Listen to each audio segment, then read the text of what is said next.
الحمد لله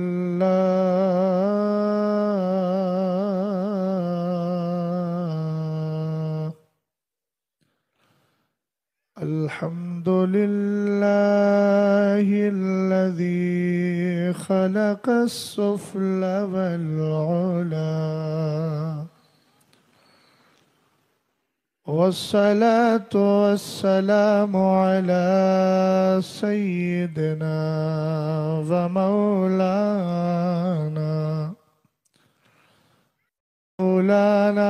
محمد المصطفى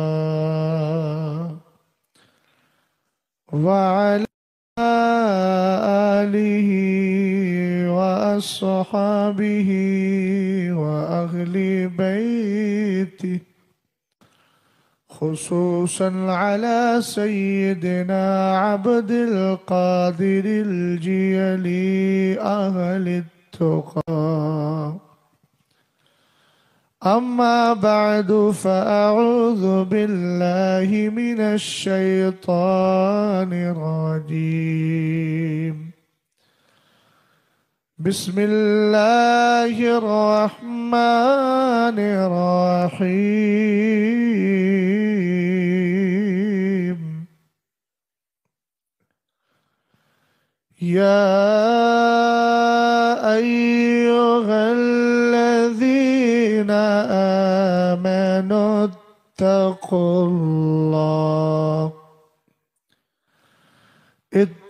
الله وكونوا مع الصادقين. صدق الله العظيم. قادری امنا رہے یا غوث اعظم میزنم دمز شیخ احمد رضا خان قطب عالم میزنم. قادری کر قادری رکھ قادریوں میں اٹھا. آمین بولے. قدر عبد القادر قدرت نما کے واسطے. حضرات گرامی وقار، ہمارے لیے اور آپ کے لیے خوش نصیبی اور سعادت کی بات ہے کہ ہم جماعت ردائے مصطفیٰ کے زیر اہتمام جس نے غوث الورا کی پاکیزہ مجلس اور محفل میں بیٹھے ہوئے ہیں، اللہ تعالی کارکنان کو، انتظام و انصرام کرنے والوں کو، اور یہاں آ کر سننے والے اور سننے والی سامعین و سامعات، ان سب کو اللہ جزائے خیر عطا فرمائے. جماعت رضائے مصطفیٰ کو رب قدیر دن دونی رات چوگنی ترقی عطا فرمائے.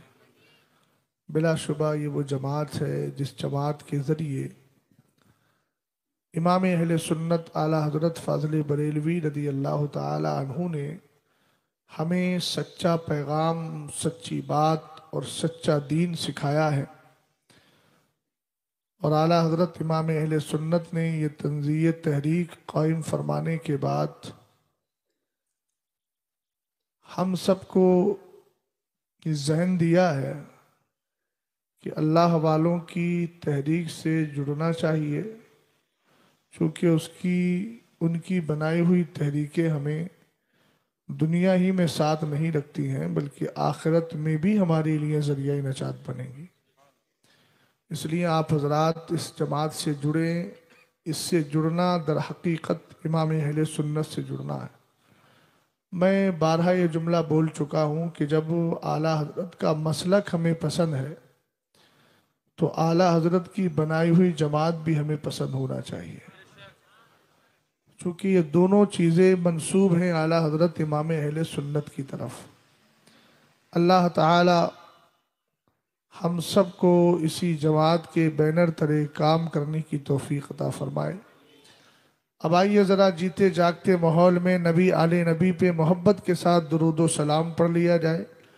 پڑھیں بآواز بلند اللہ رب محمد صلی اللہ علیہ وسلم نحن عباد محمد صلی اللہ علیہ وسلم صلاۃ والسلام علیک یا رسول اللہ صلی اللہ تعالی علیہ وسلم۔ ایک بار جی لگا کے محبت کے ساتھ ادھر ادھر نہ دیکھیں، مکمل توجہ میری طرف رکھیں اور بڑے پیار اور محبت ادب و احترام کے ساتھ بارگاہ مصطفیٰ کریم اور اہل مصطفیٰ کی بارگاہ میں درود و سلام کا ہدیہ پیش کریں۔ پڑھیں بآواز بلند اللہم صلی علی سیدنا محمد وعلی آل سیدنا محمد صلی اللہ تعالی علیہ وسلم۔ آج کی جو محفل پاک ہے اس کا عنوان آپ نے بارہا دیکھ لیا ہوگا، چونکہ پوسٹر بہت پہلے سے بن جاتے ہیں۔ جشن غوث الورا، اور موبائل کو تھوڑی دیر جیب میں رکھ لیں، ہاں ضروری کام ضروری وقت میں کرنا چاہیے، اور ایسا کام جو بے وقت ہو وہ دراصل انسان کو سمجھداری کے ماحول سے نکال دیتا ہے۔ سیدی غوث پاک رضی اللہ تعالی عنہ کی ذات بابرکات کیا ہے؟ اعلیٰ حضرت امام اہل سنت نے تو بہت کچھ لکھا، لیکن چلتے ہیں سیدی غوث پاک کی بارگاہ میں کہ آپ ہی بتائیں آپ کون ہیں۔ اہل علم سر نہ ہلائیں، زبان ہلائیں، سبحان اللہ بول جائیں، اس میں کار ثواب ہے۔ سر ہلانے سے تصدیق تو ہو جاتی ہے، مگر زبان ہلانے سے ذکر ہو جاتا ہے، اور ذکر سے زبان ستھری ہوتی ہے نا۔ میں دیکھ رہا تھا ہمارے مقبولی صاحب بڑے پیار سے پڑھ رہے تھے، لیکن اہل منبر پر خاص کوئی زیادہ اثر تھا نہیں، اپنے اپنے کام میں سب مصروف تھے۔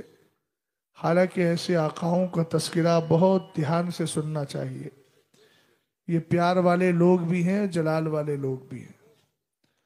غور فرمائیں، سیدی غوث پاک رضی اللہ تعالی عنہ خود فرماتے ہیں سقان الحب کا سات الوصالی فقلت لخمرتی نحوی تعالی۔ آپ فرماتے ہیں کہ اللہ تعالی نے مجھے محبت کا جام پلا دیا ہے، مجھے کہنا نہ پڑے بار بار۔ سمجھدار لوگ بیٹھے ہیں، سرا میں پہلی بار نہیں شاید کئی بار آ چکا ہوں،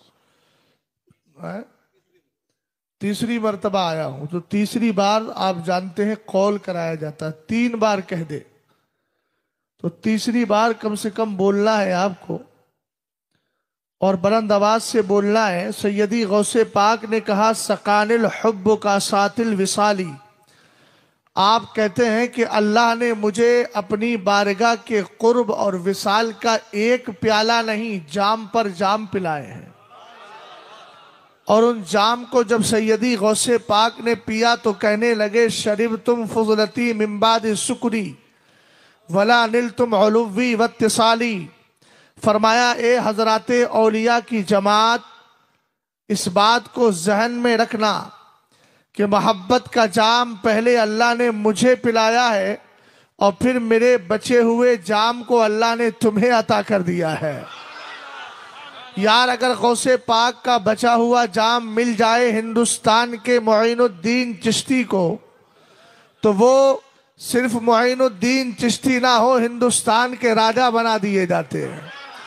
اگر ان کا جام مل جائے اپنے وقت کے سالار مسعود غازی کو، تو مقام اتنا بڑا مل جائے کہ ہر گھنٹے میں حضرت خضر تشریف لے کر کے آئے۔ اگر غوث پاک کا بچا ہوا جام مل جائے حضرت داتا گنج بخش لاہوری کو، تو آپ دیکھیں تو صحیح مقام و مرتبہ کس قدر بلند و بالا ہوتا ہے۔ یہی جام محبت جس کو پہلے سیدی غوث پاک نے پیا، اور آپ کا بچا ہوا جب حضرات اولیاء کو ملا، تو کوئی اپنے وقت کا مخدوم اشرف بن رہا ہے، کوئی صابر پاک کلیری بن رہا ہے، کوئی امام اہل سنت بنتا ہے، کوئی مفتی اعظم بنتا ہے، کوئی حضرت حضرت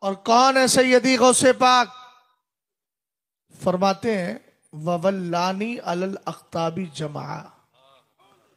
ایک ایک شعر پر اگر تشریح کی جائے گی تو وقت لمبا ہو جائے گا، لیکن جتنا کر سکتا ہوں چونکہ بارگاہ ہے بہت بڑی۔ ابھی آپ نے پڑھا نا، ان کے ساتھ مل کر قسمیں دے دے کے کھلاتا ہے پلاتا ہے تجھے، اور دوسرا مصرع کیا ہے؟ پیارا اللہ تیرا چاہنے والا تیرا۔ غوث پاک رضی اللہ تعالی عنہ کبھی کھانا چھوڑ دیتے تھے تو اللہ کی بارگاہ سے یہ فرمان آتا تھا، علیکا بحقی کل، علیکا بحقی اشرب۔ آواز آتی تھی عبدالقادر تجھے میرے حق کی قسم، تو کھا لے، تجھے میری قسم تو پی لے۔ اعلیٰ حضرت کہنے لگے قسمیں دے دے کے کھلاتا ہے پلاتا ہے تجھے، پیارا اللہ تیرا چاہنے والا تیرا۔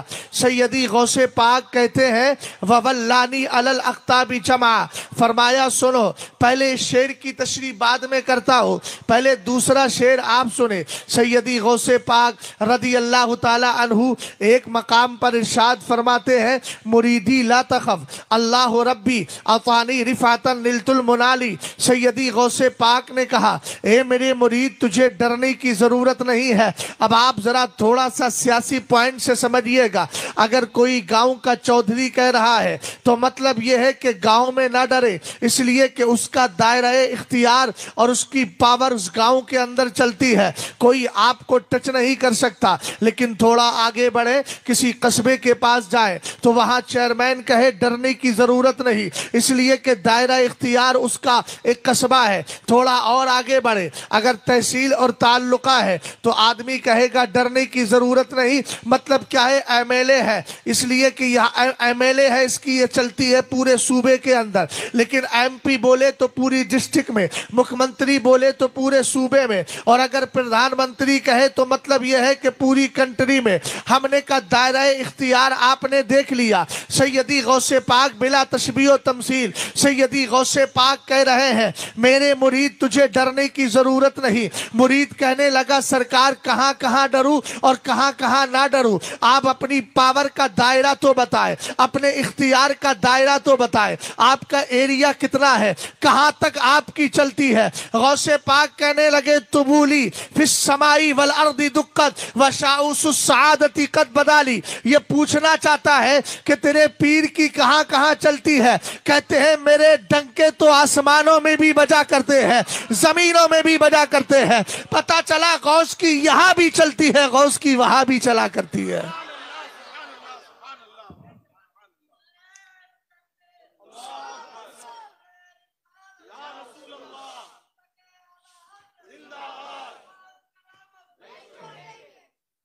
اور سنو، ولی کی 5 قسمیں ہوتی ہیں۔ کتنی؟